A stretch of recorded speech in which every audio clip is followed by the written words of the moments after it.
دو چیزیں میں نے ذکر کیا. ایک عادت ان کی یہ ہے کہ یہ کافروں کو دوست بناتے مومنین کو کرتا ہے تو انقلاب یہ صفت اگر کسی میں ملتی ہے انقلاب کا اثر تو اس سے دور ہو جاؤ, بیزار ہو جاؤ. ایک دن ایسا آئے گا کہ یہ کسی تم کے کو بھی چولہے کافروں کی صحبت میں لے کسی جائے کے گا. در و دیوار اگر کسی کو دیکھ رہے ہو کہ یہ بار بار مسلمانوں کی برائی کرتا ہے اور صرف کافروں کی تعریف کرتا ہے تو سمجھ جاؤ کہ منافق حضور کی آمد سے پہلے اس کا دل منافق ہو گیا ہے. مصطفیٰ صلی اللہ ایسے سے اپنے آپ کو دور کرو. دنیا میں آنے سے مسلمان جتنا بھی گرا ہوا ہو سب کو پتا ہے ہر ربیع الاول اخلاقی اعتبار سے بھی ہیں, لیکن اس کی بخشش کی امید ہے. جو آتش کا داخل اللہ رب العزت بخش جس کو بجھنے کی نہیں, لیکن جو خدا کو ہی اپنا دشمن سمجھا ہوا کافر ہے, حضور کی ولادت کے دن وہ اچانک آگ جو تمہارے پیدا کرنے والے کا ہی نہیں ہو سکا وہ تمہارا کہاں سے بجھ گیا.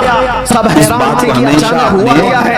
باندھ کر کے رکھ لو یہ ہماری نصیحتوں میں سے. ایک چیز تو یہ ہے کہ منافقین جن کے متعلق کہا گیا ایک ندی ایسی ہے قیصر اور کسریٰ, یہ دو سپر پاور کا نام میں بتا رہا ہوں. روم کا بادشاہ, ایران کا بادشاہ. اس میں آیا ہی نہیں. روم کے بادشاہ کو قیصر کہتے تھے, ایران کے بادشاہ کو کسریٰ کہتے تھے. اور کسریٰ بادشاہ جب حضرت عمر فاروق رضی اللہ تعالیٰ عنہ کے زمانے میں یہ دونوں بھی کنٹریز فتح ہو گئی, جس کے محل دونوں سپر پاور ٹوٹ کر بکھر گئے.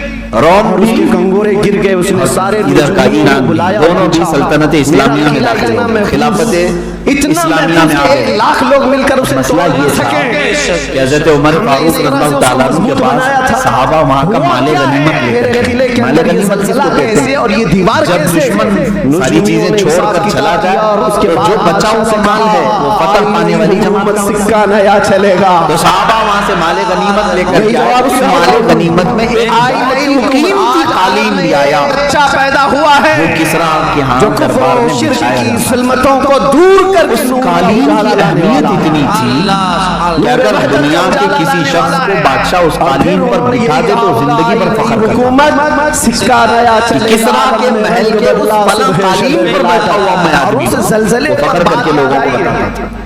میں آپ کو بتا بہت ہی قیمتی قالین تھا اور ایسے ویسے کسی ہر آدمی کو بٹھاتا بھی نہیں. جب کسی کو بہت نوازنا ہوتا تھا بادشاہ کو اس قالین پر وہ بٹھاتا تھا. کسریٰ کے دربار کا قالین. اب جب کسریٰ کی ساری سلطنت ٹوٹ کر بکھر گئی تو وہ قالین بھی مال غنیمت ہے. زلزلہ آتا ہے. صحابہ اس کو مدینہ لے کر گئے. حضور کی ولادت رسول کریم صلی اللہ تعالیٰ علیہ وسلم کا یہ مدینہ طیبہ جہاں زلزلہ آتا ہے. سیدنا عمر فاروق رضی اللہ تعالیٰ عنہ کی خلافت کا زمانہ آنے سے ہمیں کچھ فرق صحابہ نے کہا یا امیر کچھ فرق نہیں پڑتا. مال غنیمت میں بہت قیمتی چیز آج ہمارے جانتے ہو حشر تک وہ قالین پیدائش جس پر بیٹھنے کے لیے ہر کوئی تمنا کرتا تھا کسریٰ بادشاہ کے دربار میں بچھا ہوا قالین اور اس پر بیٹھ کر کے جانے والا زندگی پر فخر کرتا تھا. آج وہ ہم لے کر کے آئیں, اس کو کہاں رکھا جائے؟ کیا آپ کی کرسی اس پر بچھائی جائے یا منبر پر رکھا جائے؟ کہاں رکھا جائے؟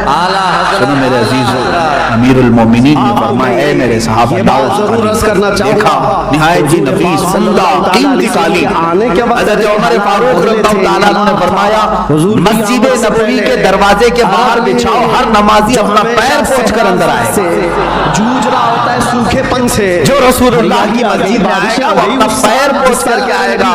یہ ہے مومن کامل جو بتاتا ہے عزت ہے تو رسول اللہ کے قدموں میں. دیکھا بھی اور لکھا بھی اور ہم قالین پر بیٹھ کر کے زندگی پر فخر کریں.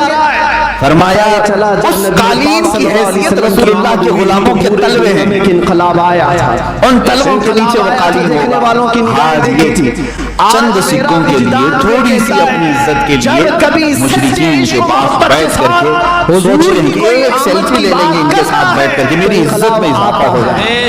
تمہاری سیلفیاں جو ہے یہ ساری چیزیں دوزخ میں لے جائیں گی.